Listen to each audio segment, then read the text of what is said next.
question. Merci, Monsieur le Président. Je suis Plamedi Mouzama, journaliste du magazine Top Actu News.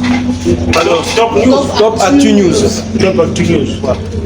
Ma question est celle de savoir, nous constatons votre présence à Bandundu-Ville, vous avez visité la piste, mais nous voulons savoir, la réhabilitation de l'aéroport concerne seulement la piste ou bien il s'agit de toutes les infrastructures aéroportuaires? Merci. Bien. Je crois que d'abord je voudrais vous remercier parce que vous m'avez accompagné depuis que je suis là. Vous avez été avec moi à mon atterrissage. Vous avez été avec moi hier lorsqu'on se retrouvait avec le gouverneur et le président de l'Assemblée provinciale et les autorités militaires et de la police sur la piste. Vous connaissez plus ou moins les réponses aux questions que vous posez. Je vais donc essayer de vous conforter dans ce que vous savez. Pourquoi Bandundu? Vous savez très bien qu'il y a la 13e conférence de gouverneurs. Donc ce n'est pas la RVA qui a choisi. Ce sont des opportunités qui s'offrent pour la ville de Bandundu, qui va recevoir la 13e conférence de gouverneurs. Il n'y aura pas que les gouverneurs, les 26 gouverneurs, mais il y aura aussi les 26 présidents des assemblées provinciales. Il y aura aussi leur suite. Il y aura aussi les ministres. Il y aura aussi les services qui accompagnent toutes ces autorités. Et il y aura aussi des investisseurs, comme je l'ai dit. Lorsque une réunion, une conférence comme celle-là se tient, eh bien, ça attire beaucoup de personnalités. Même les personnalités qui ne connaissaient pas cette ville ou cette province et qui sont à la recherche des opportunités, mais ces personnalités vont venir pour voir, mais finalement, le Bandundu, c'est où, c'est quoi. Et c'est en arrivant que ces personnalités vont sentir que c'est très important. Comme je n'ai cessé de le dire, c'est à nous, originaires, à nous, autorités locales, à nous, notables, de vendre l'image de notre province. Moi, j'ai la chance de me trouver ici non seulement comme autorité numéro 1 de la RVA pour l'aéroport, mais aussi comme originaire notable, mais aussi comme député national. Donc, ça m'intéresse non seulement comme député national, je pense que vous savez que j'ai été élu aussi comme député provincial. Il y a mon premier suppléant qui est ici, mais j'ai des responsabilités par rapport à lui, par rapport à ce qui se passe ici. C'est tout à fait normal. Mais ce qu'il faut savoir aussi, mes chers amis, ne voyez pas seulement un aéroport comme le lieu où se posent les avions. Pas du tout. Les avions ne viennent pas pour s'amuser. Les avions viennent là où il y a des opportunités économiques. S'il n'y a pas d'opportunité économique, s'il n'y a pas d'intérêt économique, les avions ne viendraient pas. Parce qu'il n'y aurait pas de passagers pour venir. Les avions décollent pour aller là où il y a des intérêts économiques, là où il y a des opportunités économiques.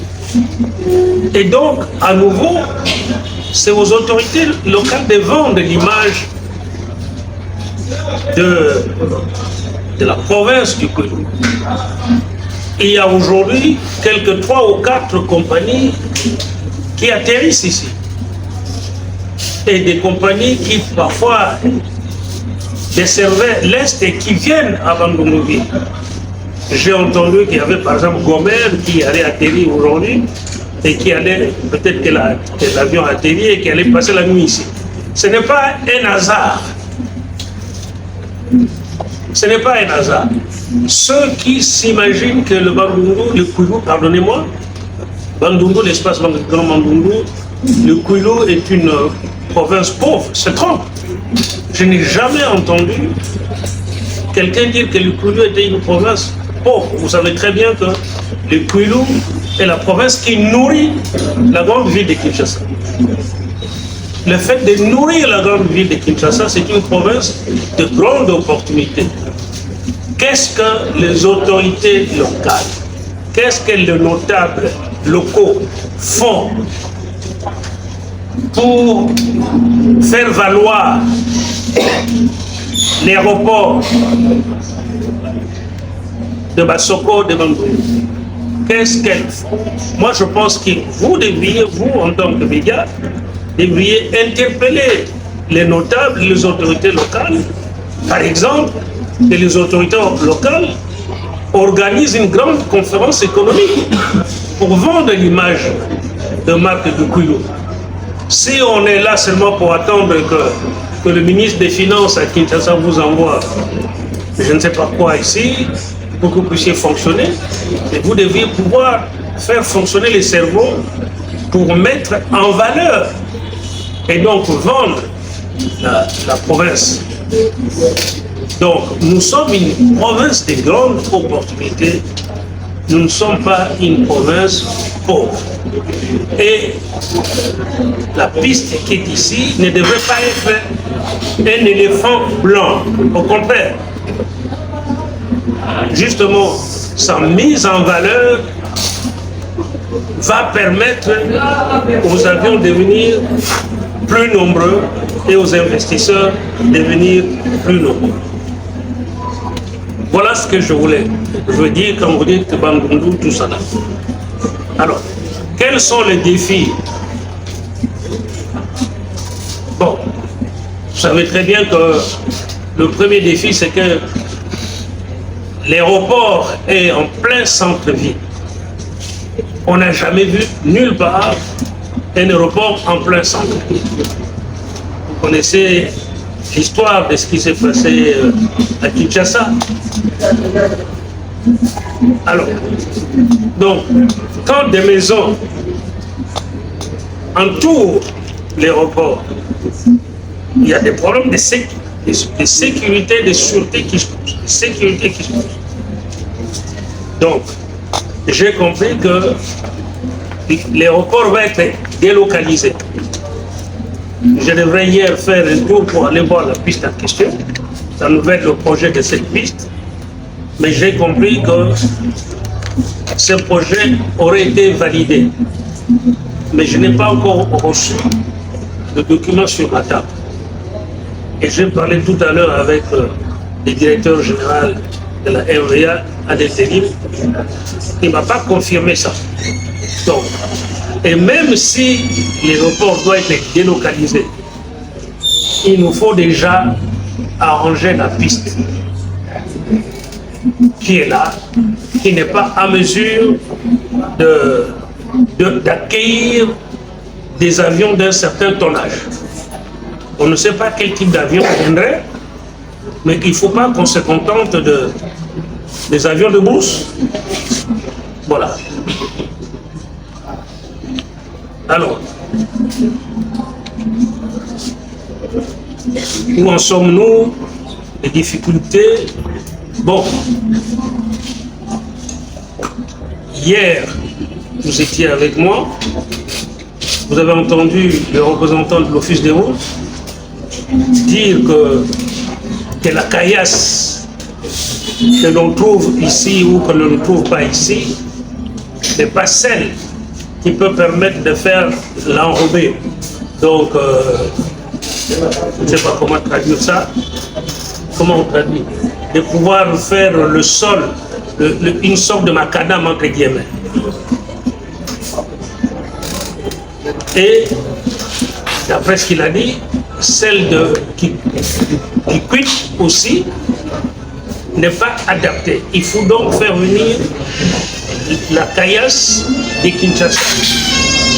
Alors, j'ai posé la question au directeur général à l'intérim s'il est au courant de ça.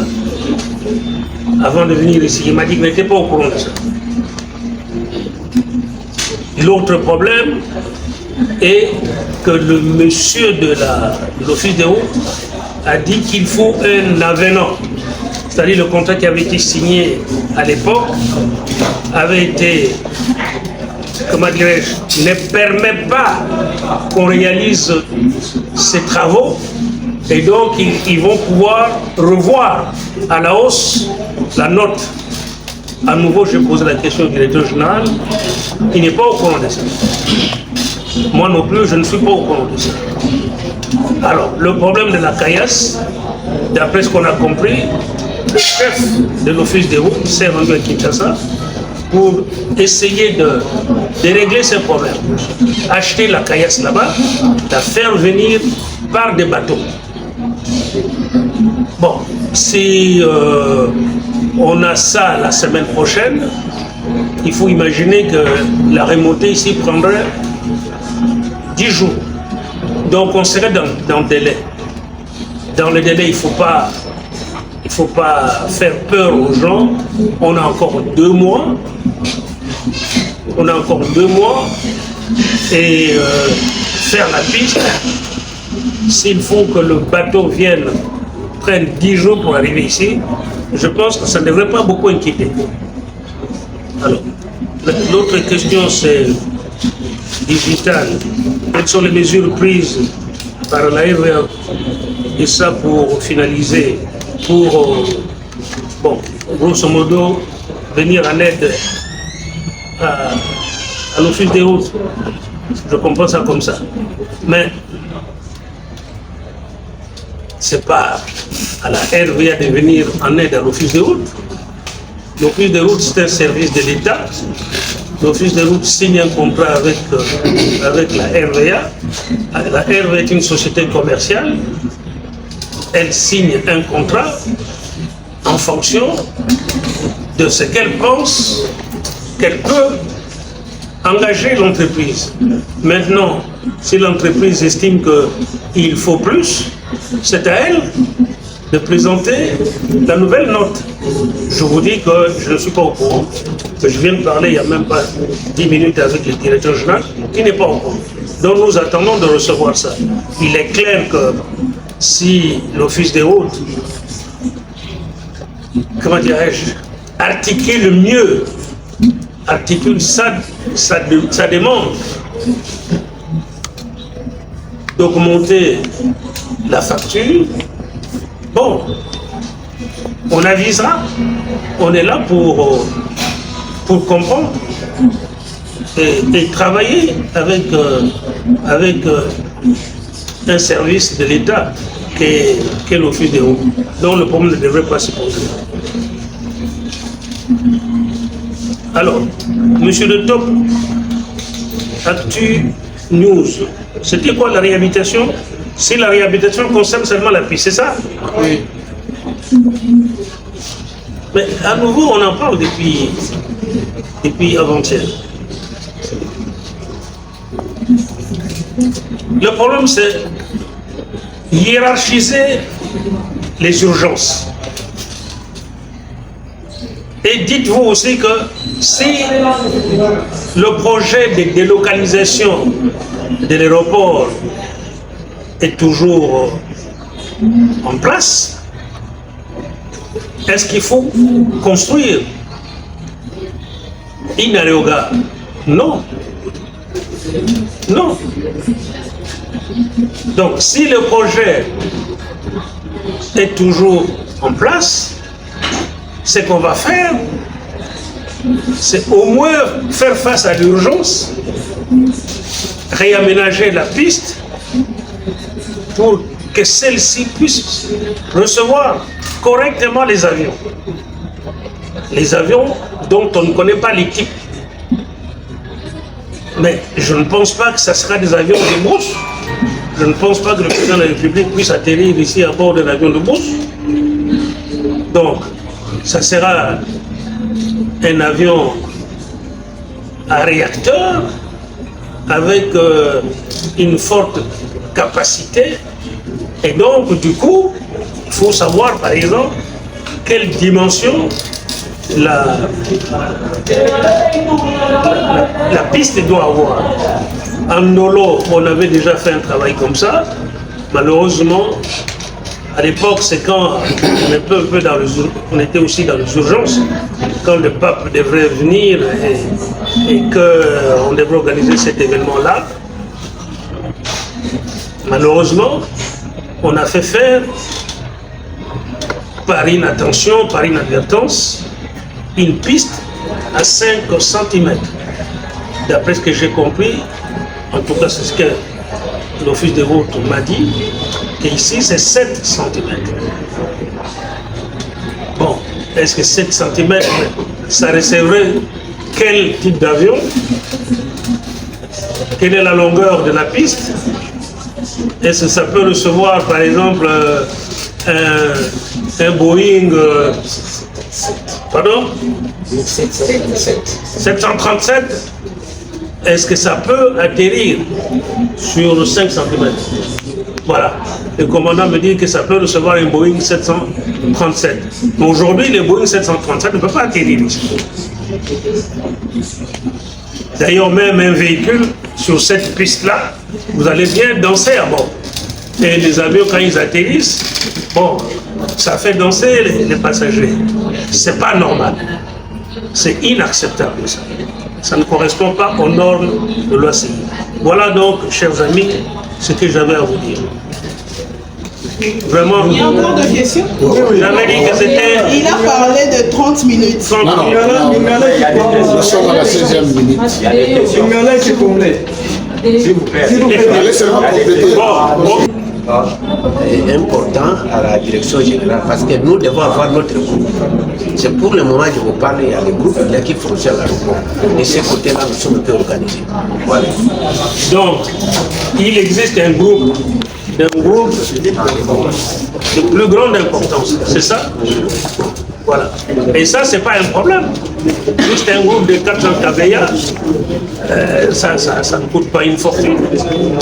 Donc, moi, j'ai un groupe de plus de 400 KVA à la maison.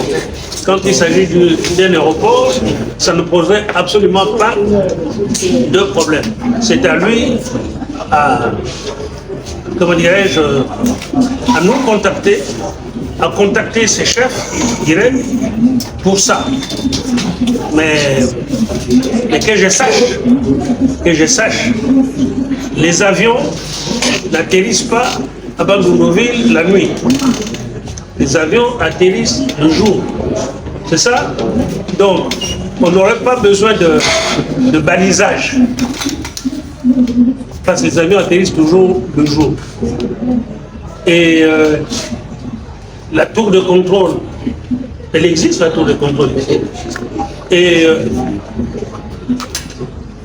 la communication entre la tour de contrôle et les avions, il n'y a pas de problème, dit-il. Je ne pense pas que la demande en termes de courant électrique soit du même niveau que la demande de Kinshasa. Donc, je pense que nous devons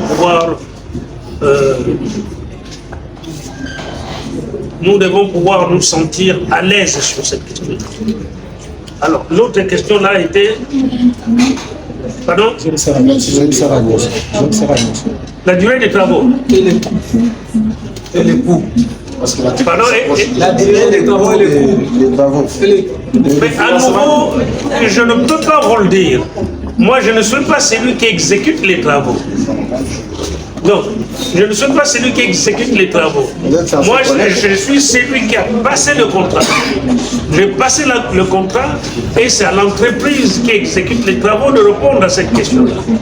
Parce que combien, vous savez, c'est pas compliqué. Combien de fois on n'a pas vu des entreprises venir dire, voilà, je suis en mesure de faire ça, et je peux faire ça dans le X et tout ça, et vous signez le contrat, vous prenez les chèques, vous lui donnez, au lieu de faire le travail dans le délai, eh bien, il ne le fait pas. L'entreprise ne le fait pas dans le délai. Mais je pense qu'il s'agit de l'office des routes. C'est un service de l'État qui a beaucoup de compétences et on peut lui faire confiance. Moi, je peux vous assurer que j'ai pleine et entière confiance dans les travaux qui sont en train de s'effectuer sur la piste de Mangou. D'ailleurs, d'après ce qu'on a compris, moi demain je serai à Kikwit, les travaux à Kikwit sont déjà terminés, ont déjà été effectués par l'office des routes, on va juste contrôler. Donc ne vous inquiétez pas pour ça. Voilà. Merci encore à vous. Merci.